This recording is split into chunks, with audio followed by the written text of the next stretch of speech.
You're going to have one matching. You're going to have 3 multiple choice. Okay, and then the 5 conceptual. What I mean by that is this. There are certain problems I'm going to ask you to talk about what the A value means on the graph, what the C value indicates on a graph when it's in standard form, or what negative b over 2a means, or what b squared minus 4ac means. So those kinds of questions. For example, on your review sheet, I'm talking about stuff like number 6 or number 8, okay, where it talks about how those values affect the graph. That's conceptual.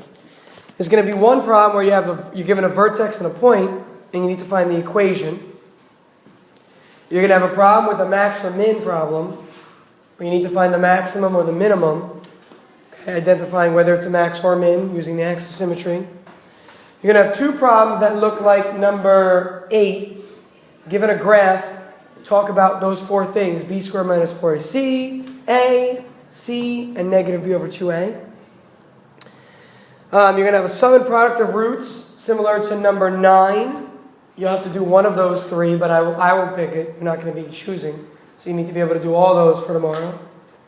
You'll be able to choose one of 2 with functions like numbers 10 and 11. Okay, one of 2 of those you'll be able to choose. And then you'll choose 2 of 3 word problems.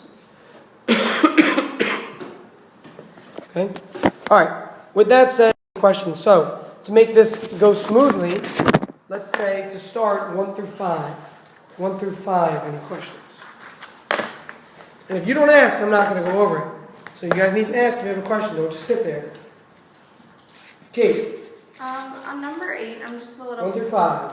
Oh, what? We'll get to 8. 1 through 5 first. 1 through 5. Yeah. Hold on. Just so we stay in order. Yeah. Or else we're jumping around all day. Are you recording it? Thank you.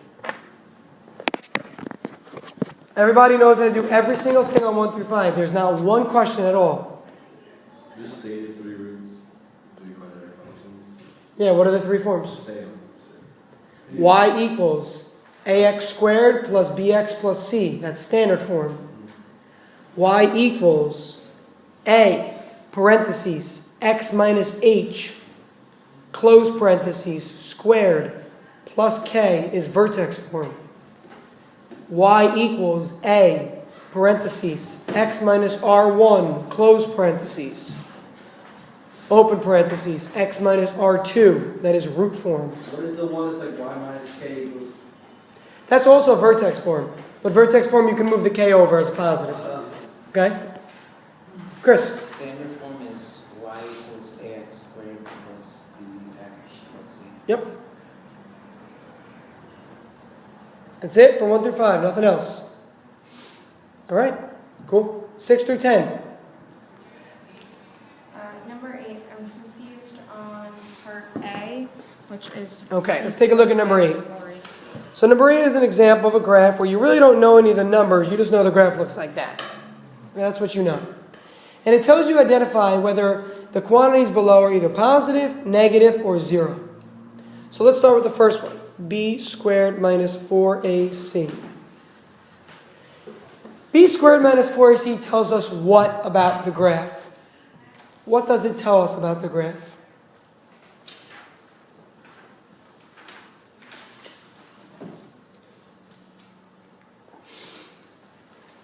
Jared? The discriminant. And the discriminant indicates what on the parabola, Jared? It indicates where it crosses how many times it crosses the x-axis. Exactly. Take a look. How many x-intercepts are there? 2. When there's 2 x-intercepts, that had to do with the discriminant that was positive. When there was only 1 x-intercept, when it looked like this, the discriminant equals what? 0. When there are no x-intercepts, like this, the discriminant is negative. You guys need to check your work. We did this, okay? Does the parabola go on forever afterwards with that one? Say again? It does go on forever, yep. So I should put arrows at the end. Chris? So you just look at where the x-intercepts are? Exactly. If there's 2 of them, then b squared minus 4ac is positive. If there's 1 of them, then it's 0. If there are no x-intercepts, like the last example, it's floating down there, the discriminant is negative.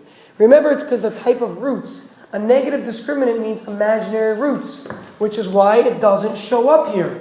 There are no roots showing up here because the roots are really imaginary. When the discriminant equals 0, you get the same root twice, which means it has to lie on top of itself twice. When the discriminant is positive, you get two different roots, distinct roots. Two different roots. Okay, that's part A. How do you know what A is C or?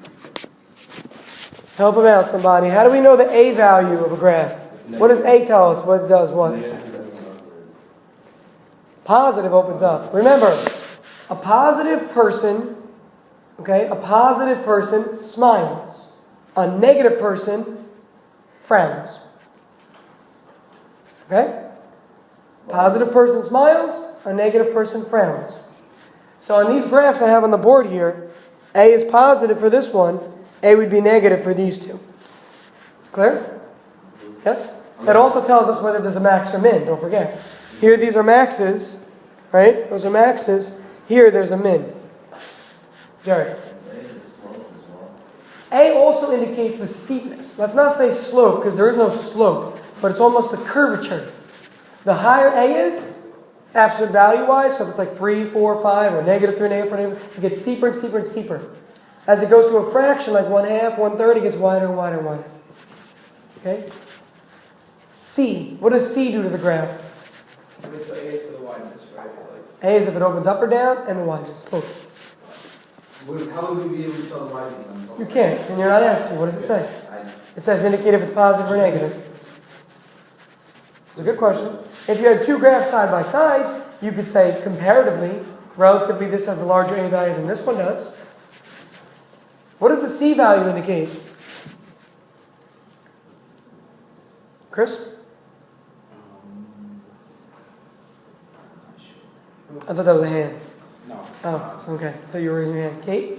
Does it indicate like whether it moves left or right? No, that's. It's the H value from standard form with H and K. Is it the y-intercept? It is the y-intercept. We really need to study here, folks. Come on. The y-intercept is C. How come you know that, Jared? Do you remember why that works? Well, I just remember that in linear form, the constant is... Yes. Very good, Jared. Well done. Remember linear form is just bx plus c, really? It's as if this doesn't exist. Wouldn't that be a line? ax plus b or mx plus b? And wasn't the constant the y-intercept? The constant is the y-intercept because how do you find the y-intercept? Set x equal to?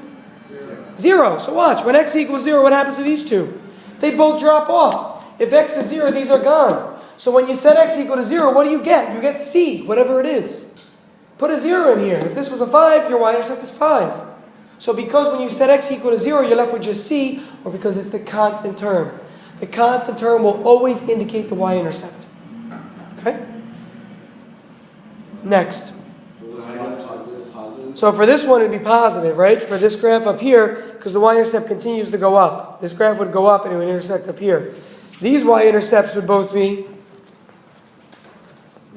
negative, because they would go down. What about a graph like this? What's the y-intercept on this graph? Negative, right? Even though A is positive, it opens up, so A is positive, but C is negative because of that. What about part D? What does negative b over 2a mean physically? What does it mean? Yeah. So look at your graph. On the first one we started with, the axis is on the positive side, right? So it's just going to be positive. The axis symmetry over here is negative. Axis symmetry over here is negative. Axis symmetry over here is positive. So pretty much I'm asking you to tell me whether the axis symmetry is positive or negative. Okay? Or it could be 0, right? What about this? That was ugly. There we go. Axis symmetry here is the y-axis. The y-axis is the axis symmetry. So it's not positive, it's not negative, it would be 0. Okay? Yes? No? Maybe so? Yes. What else? From 6 through 9. 6. A, opening up or down. C is the y-intercept, like we just said. B would just simply affect the axis of symmetry. Okay? How about number 9? You want to do part A together, maybe? Yes? Chris, can you just read it to me? Just give me the numbers. The Sorry. numbers, 2 plus or minus 5i Over. over 3. Okay. So if these are your roots, come up with an equation in standard form with integer coefficients. With integer coefficients. What do we use for this? The sum of roots. Good. And what did I say yesterday or the other day? When you find the sum, what should you do to your fraction to make it easier? Should you multiply by the denominator? No. I might have said in the other class. Break it up. When you do the sum of the roots, write it like this.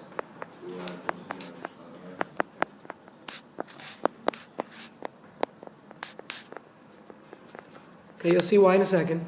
But when you do the product of roots, you can leave it. And it'll be reasonable. I'll show you why.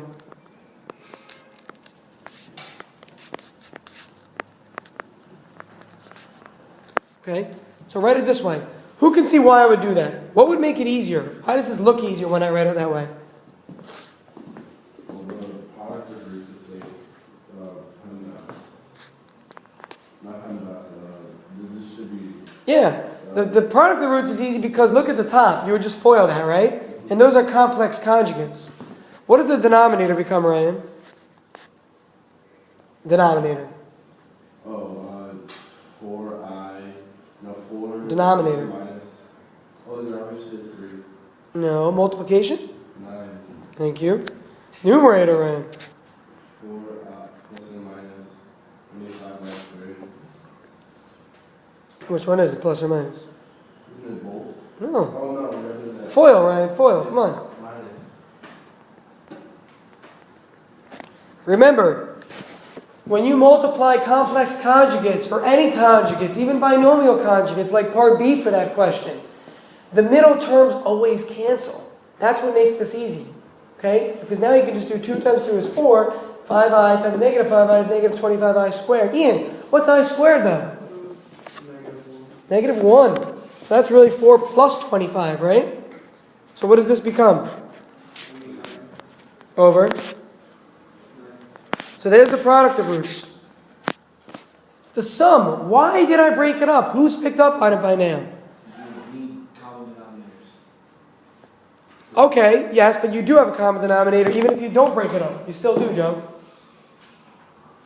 For combining like terms. Yeah, it makes it obvious that these cancel, doesn't it? Take a look. Cancel, cancel. It's very obvious. It's not always as obvious right away. So do it that way, and now it's just 2/3 and 2/3, which is how many thirds?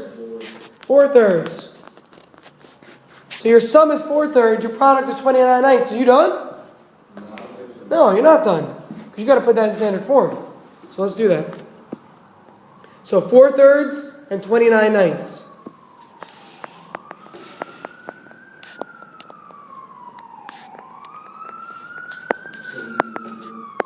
Who remembers? What do we do? It's easy if you do it too. You got to practice more. Chris. You plug it into equation.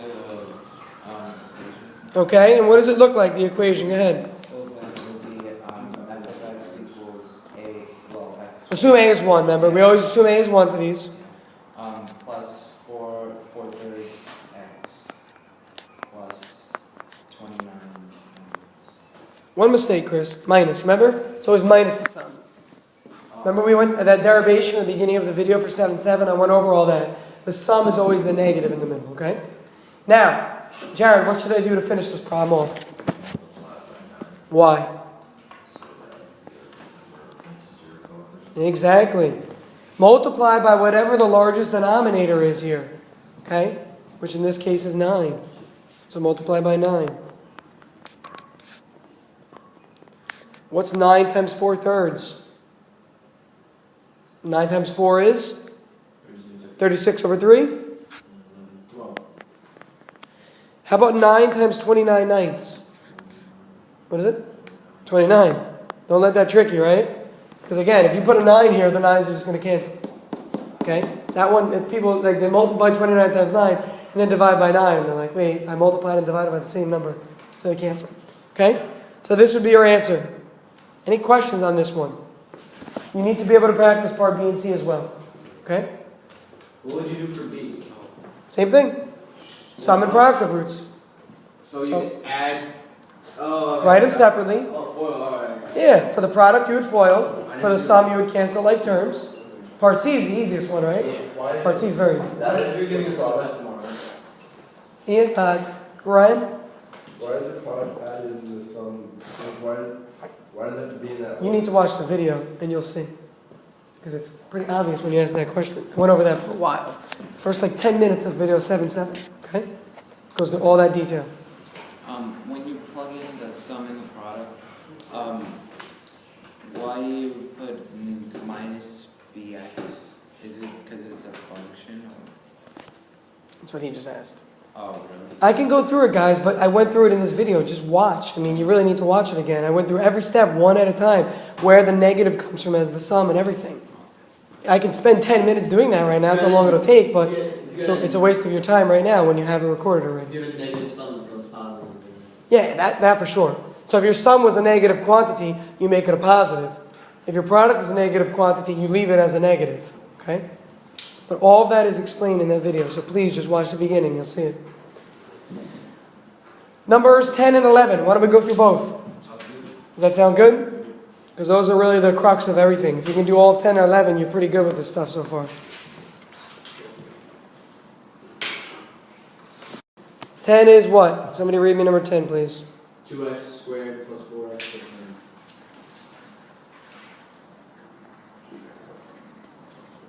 4x. Okay? Part A says to find the axis of symmetry. The axis of symmetry is what equation, please? Negative. B over 2a.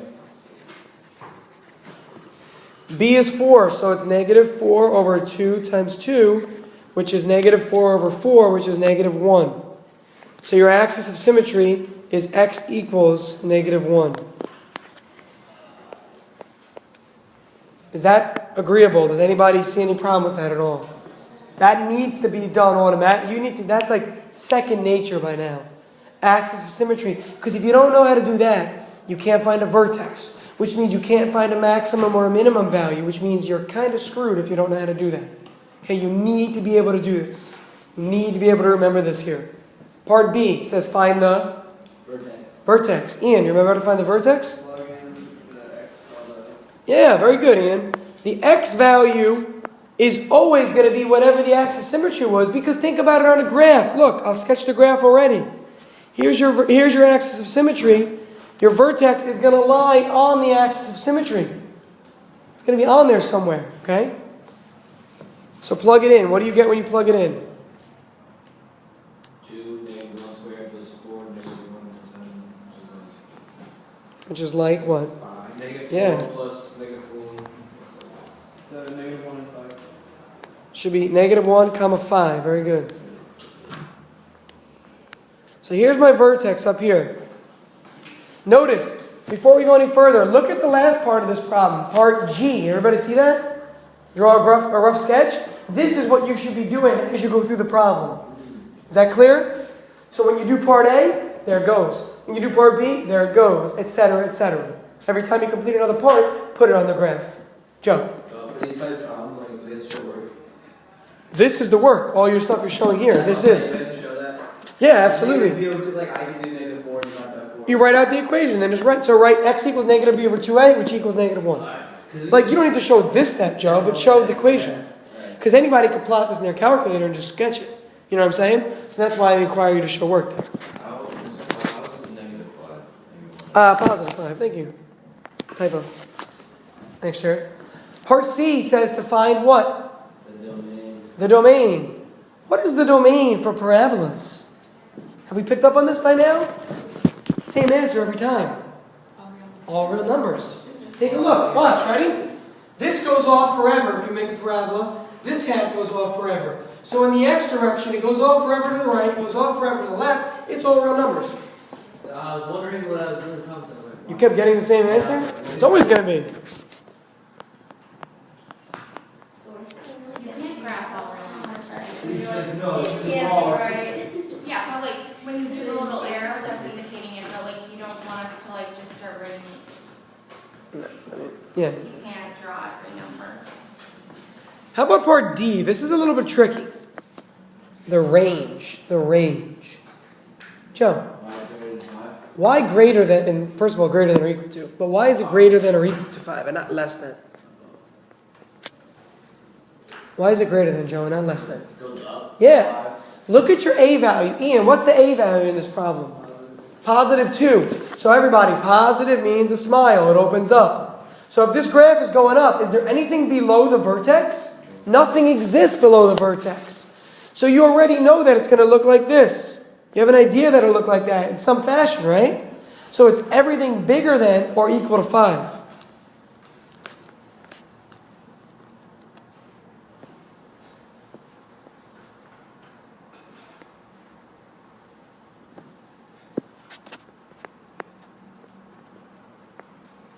Okay. Part E. Are we on E? Yes. Okay. No, F, E, yeah. What is E? Find the y-intercept? Yes. What's the y-intercept? Everybody. 7. 7. Why, Jared? Because it's the? C value. Yeah, the C value, right? So as a coordinate, how do I write that? 7, 0. 0, 10. You fell for it, Joe. I was just, you know, Uh-huh. I was paying attention. Remember, when you find the y-intercept, you're really setting x to 0. Hence, 0 for x here. Now that you have this graph, take a look at part F. Who wants to answer part F? What is it, Joe? None. Why? Again. Because it's going upward. Yeah, it's opening up. If this opens up, is it ever going to intersect the x-axis? Not most likely not. No, absolutely not. Okay? So, this is all I've got, which is tough to graph, isn't it? So you know what you do? You could make a table, but there's something easier. Mirror it. Very good. Remember, a parabola is symmetric. This gap right here, I'm going to point to it with the cursor. This gap right here is 1 unit. So go another unit over, and then put another point up here at 5. So put a point right up there. Okay? So let's go ahead and do that. So that's because we can mirror it because it's a parabola. And now we can do our graph. You want to label it boys? No. As long as you have everything written down here and you're indicating on the, because I even wrote like indicator on the graph, right? You should probably write stuff like this, Joe. Ready? Okay. But make sure you have like tick marks. Like that. Yeah, you absolutely have to put tick marks. You have to put like 1, 1. You have to put X and Y axis. The standard stuff always, guys, okay? So label appropriately, but label these parts as well. There's no x-intercepts, though, in this problem. Okay? Next one. Mr. Howell? Yes, Jared? How would we identify F because there are none? You don't. Exactly. So if there's none, don't worry about it. The next one, number 11. Chris, read that to me. G of x equals half, 1/2 times, in parentheses, x plus 2, close parentheses, squared minus 3. Okay. What form is this in? It's not standard form anymore. What is it in? Vertex form. So start by identifying A, H, and K. It might help you.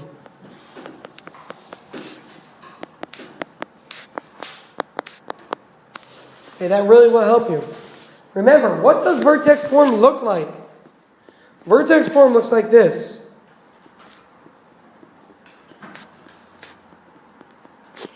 So you have to ask yourself, what quantity has to go in for H so that it results in a positive 2? Well, x minus negative 2 is what gives me a positive 2.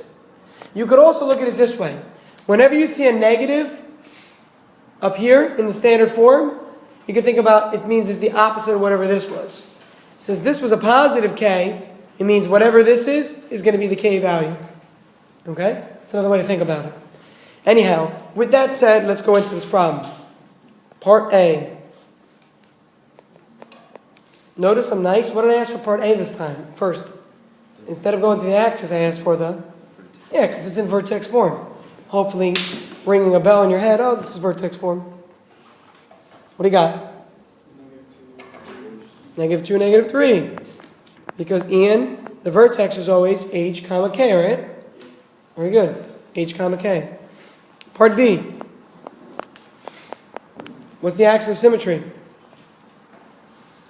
Okay, H -2. x equals -2, which is X h. Good. -2. Okay, can we Remember- just write that since there's no equation? There is no equation. The equation for the axis of symmetry in vertex form is x equals h. That's really what it is, but h is -2. So that's fine. Joe, remember your question about showing work? No work is needed for parts A and B at all. Absolutely not. Okay, but you're going to need a lot of work for part F. That's the part we're going to need a lot of work for. And we'll get there in a minute. Part C, what's the answer? Because it's asking for the domain. Now, Chris, does this graph open up or does it open down? It would open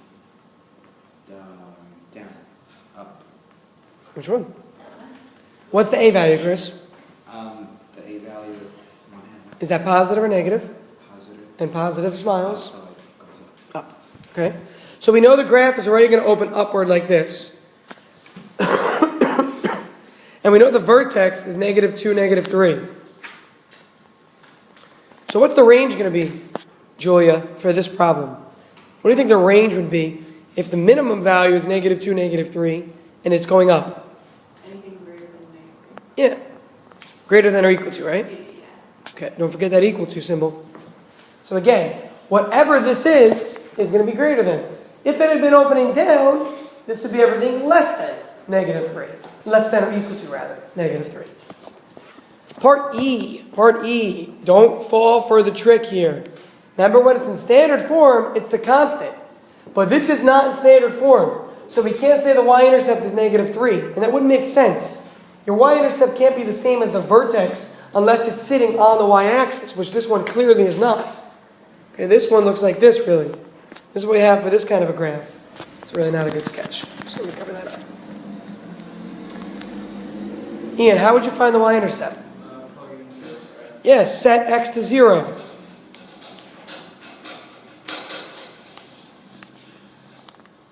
What's 2 squared? Half of 4? 2 minus 3? So the y-intercept is 0, comma, -1. Okay? 0, comma, -1. So, all this time I could have been drawing this graph already. Everybody agree with me? So let's sketch it real quick. They did 4 to 5. 4.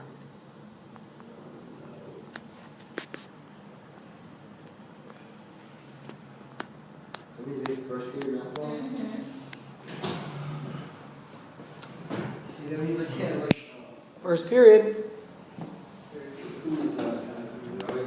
We always figure it's It's because it's like the data we always test. You guys will always have the test first. We always have a second. Usually. She's right. Absolutely. It's always on day 4. This time is different. It's always back to back. That's why. Today I changed it. All right. It was supposed to be today. You remember that, right? The original date for the test was today. I changed it because we need another day. Yeah, we did.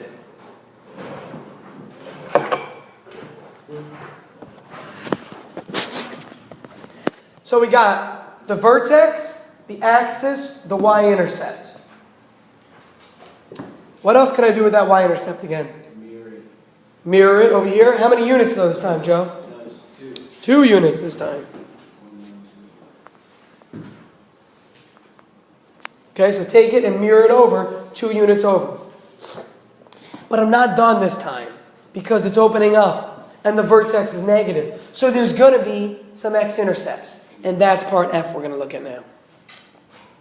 How do you find the x-intercept? Set y to 0.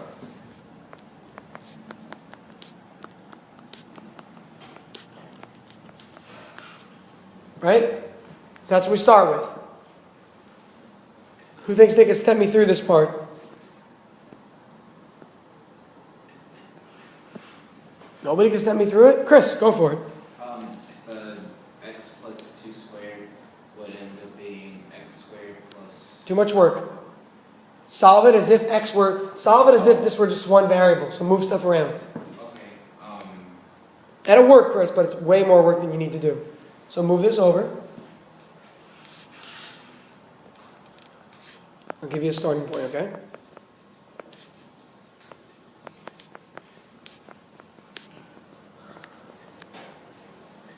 Okay? Oh, okay. Now get rid of this one, Chris. How do you get rid of this? Multiply by 2.